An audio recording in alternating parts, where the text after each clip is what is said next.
తెలంగాణలో Congress party MP టికెట్లకు భారీగా దరఖాస్తులు నమోదయ్యాయి. ఈ సాయంత్రంతో దరఖాస్తుల గడువు ముగియడంతో పెద్ద సంఖ్యలో ఆశావాహులందరూ కూడా దరఖాస్తు చేసుకున్నారు. ఇప్పటివరకు 17 ఎంపీ స్థానాలకు గాను 300 మందికి పైగా అభ్యర్థులు దరఖాస్తు చేసుకున్నారు. దరఖాస్తు చేసుకున్న వారిలో ప్రభుత్వ ఉద్యోగులు కూడా ఉన్నారు. Telugu varsity registrar Ramesh Bhattu Mahabubabad seat కోసం దరఖాస్తు చేసుకున్నారు.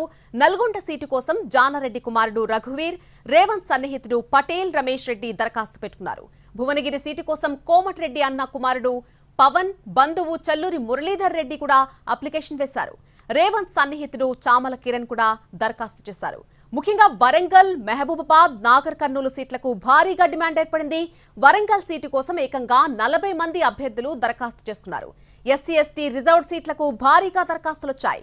అసెంబ్లీ ఎన్నికల్లో మెజార్టీ సీట్లు కూడా ఇక్కడే గెలవడంతో ఈ స్థానాల్లో పోటీ చేస్తే గెలుపు ఖాయమన్న ధీమా కాంగ్రెస్ లో కనిపిస్తోంది.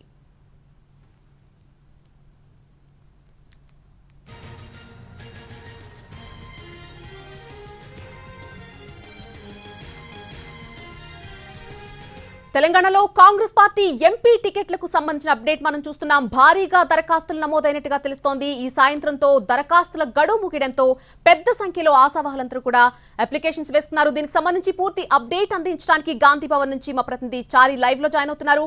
Over to you Chari. Congress party ఆశావాహుల జాబితా పెద్దగా చాలా చాంతాడంతా తయారైనటువంటి పరిస్థితి అయితే కనపడుతుంది. పార్లమెంటు ఎన్నికల్లో పోటీ చేయడానికి ఆసక్తి చూపుతున్నటువంటి వారి సంఖ్య విపరీతంగా ఉంది. ఈరోజు 5 గంటలతో ఎవరైతే ఆశావాహులు ఉన్నారో, సీటు ఆశిస్తున్నారో వారందరి నుంచి కూడా దరఖాస్తుల స్వీకరణకి గడువు ముగిసింది. దీంతో గడువు ముగిసే సమయంకి 300 పైచిలకు 300 నుంచి 310 దరఖాస్తులు వచ్చినట్టు మనకు సమాచారం ఉంది. మరి కాసేపట్లో పార్టీ అధికారికంగా కూడా ప్రకటించేటువంటి అవకాశం ఉంది.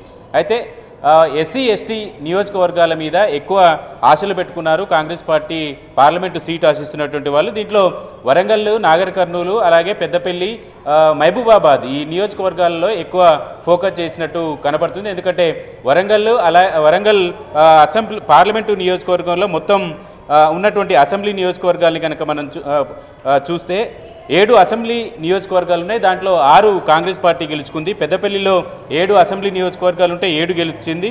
నాగర్ కర్నూలులో 7 అసెంబ్లీ నియోజకవర్గాలు ఉంటే 5 అసెంబ్లీ నియోజకవర్గాల్లో కాంగ్రెస్ పార్టీ గెలిచింది. దీంతో ఈ నియోజకవర్గాల్లో ఎక్కువ ఆశావాహులు వచ్చారు. వరంగల్ నియోజకవర్గానికి సంబంధించి 40 మంది ఆశావాహులు దరఖాస్తు చేసుకున్నటువంటి పరిస్థితి అయితే ప్రస్తుతం మనం చూస్తున్నాం. అలాగే కాంగ్రెస్ పార్టీకి సంబంధించి ఈ ఎన్నికల్లో పార్లమెంట్ ఎన్నికల్లో పోటీ చేసేందుకు ఉద్యోగులు కూడా పోటీ పడ్డారు.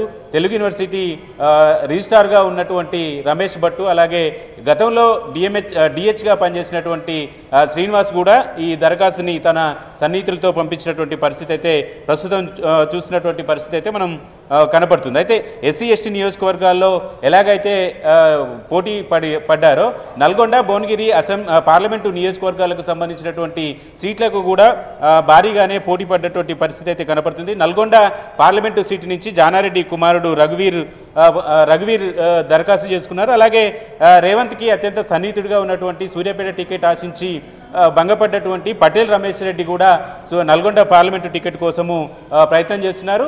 ఈ ఇద్దరు కూడా బలంగానే ఆ టికెట్ని ఆశిస్తున్నారు. అలాగే జానారెడ్డి కుమారుడు రఘువీర్, అలాగే పటేల్ రమేష్ రెడ్డి ఇద్దరు కూడా రేవంత్కి సన్నిహితులే.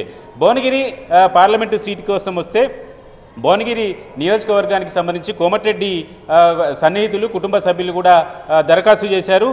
కోమటిరెడ్డి అన్న కుమారుడు పవన్ కూడా దరఖాస్తు చేశారు. అలాగే ఇబ్రహీంపట్నంలో ఉండేటువంటి చల్లూరి మురళీధర్ రెడ్డి కూడా భువనగిరి టికెట్ కావాలి అని చెప్పేసి ఇద్దరు కూడా కోమటిరెడ్డికి సన్నిహితులు వాళ్ళు దరఖాస్తు చేశారు. భువనగిరిలో చాలా రోజులుగా నియోజకవర్గంలో ప్రచారం చేస్తున్నటువంటి రేవంత్కి సన్నిహితుడిగా పేరున్నటువంటి చామల కిరణ్ కుమార్ రెడ్డి కూడా ఈ సీటు కోసం దరఖాస్తు పెట్టుకున్నటువంటి పరిస్థితి చూస్తున్నాం. అలాగే భువనగిరి ప్రస్తుతం ఎమ్మెల్యేగా ఉన్నటువంటి కుంభం అనిల్ కూతురు కీర్తిరెడ్డి కూడా తమకు ఈ టికెట్ ఇవ్వాలనేటువంటి ప్రయత్నాన్ని చేసింది. ఇప్పటికీ దరఖాస్తును కూడా మధ్యాహ్నం గాంధీ భవన్లో ఇచ్చినటువంటి పరిస్థితి అయితే కనపడుతుంది.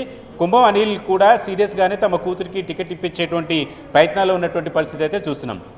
అలాగే ఖమ్మం జిల్లాకు సంబంధించి రేణుకా చౌదరి కావచ్చు, రాజేంద్ర ప్రసాద్ కావచ్చు, విహెచ్ ఇలాంటి ముఖ్యమైనటువంటి నాయకులంతా కూడా దరఖాస్తు చేసుకున్నటువంటి పరిస్థితిని మనం చూస్తూ వచ్చాం.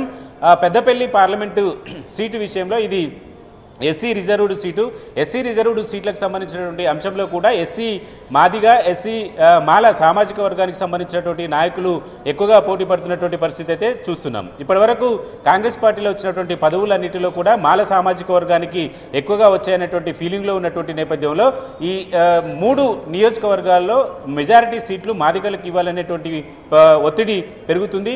పెద్దపల్లి సీటు పరిధిలో అసెంబ్లీ పరిధిలో ఇప్పటికీ వివేక్ సోదరుడు ఇద్దరు కూడా అక్కడి నుంచి ఎమ్మెల్యేలుగా గెలిచారు. ఇప్పుడు అదే టికెట్ కోసము వివేక్ కుమారుడు కూడా గడ్డం వంశీ సీటు కోసం దరఖాస్తు చేసుకున్నారు. అలాగే ఉట్ల వరప్రసాద్, గోమాస శ్రీనివాస్, రాధిక పెరిక శ్యామ్ ఇలాంటి వాళ్ళంతా కూడా చాలా రోజులుగా నియోజకవర్గం మీద ఆశలు పెట్టుకొని పనిచేస్తున్నారు. మాదిగ సామాజిక వర్గానికి ఈ సీటు కేటాయించాలనేటువంటి ఒత్తిడిని కూడా పెంచుతున్నటువంటి పరిస్థితిని ప్రస్తుతం మనం చూస్తున్నాం. అలాగే వరంగల్ పార్లమెంటు నియోజకవర్గానికి సంబంధించినటువంటి అంశాన్ని కనుక చూస్తే ఇక్కడ 7 అసెంబ్లీ నియోజకవర్గాలు ఉన్నాయి. ఈ పార్లమెంటు పరిధిలో 6 సీట్లని కాంగ్రెస్ పార్టీ గెలుచుకుంది. ఈ సీటు కూడా మాదికలకి ఇవ్వాలనేటువంటి ఒత్తిడి పెంచుతున్నారు. ప్రధానంగా ఇటీవలనే కాంగ్రెస్ పార్టీలో యాక్టివ్ అయినటువంటి మోత్పల్లి నరసింహులు, అలాగే రేపో మాపో పార్టీలో చేరతారనేటువంటి రాజయ్య కూడా ఆశిస్తున్నారు. గతంలో ఎంపీగా పనిచేసినటువంటి సిరిసిల్ల రాజయ్య, అలాగే ఉస్మానియా యూనివర్సిటీకి సంబంధించినటువంటి వరంగల్ రవి, నమీన్ల శ్రీనివాస్ ఇలాంటి నాయకులంతా కూడా వరంగల్ టికెట్ కోసము ఆశిస్తున్నటువంటి పరిస్థితి అయితే ప్రస్తుతం మనం చూస్తున్నాం. ఓవరాల్గా కాంగ్రెస్లో పార్లమెంటు సీట్ల కోసం పోటీ అయితే తీవ్రంగా పెరిగింది. ఆశావాహుల సంఖ్య కూడా భారీగా పెరిగింది. 300 పైచిలకు దరఖాస్తులు కూడా చేసుకున్నటువంటి పరిస్థితి అయితే కనబడుతోంది. Right Chari, thanks for the info. తెలంగాణలో కాంగ్రెస్ పార్టీ ఎంపీ టికెట్లకు భారీగా ఇప్పటివరకు దరఖాస్తులు నమోదయ్యాయి. ఈ సాయంత్రాస్తుల గడువు ముగిపోతోంది. అందుకని పెద్ద సంఖ్యలో ఆశావాహులందరూ కూడా దరఖాస్తు చేసుకున్నారు. ఇప్పటివరకు 17 ఎంపీ స్థానాలకు గాను 300 మందికి పైగా అభ్యర్థులు దరఖాస్తు చేసుకున్నట్టుగా తెలుస్తోంది.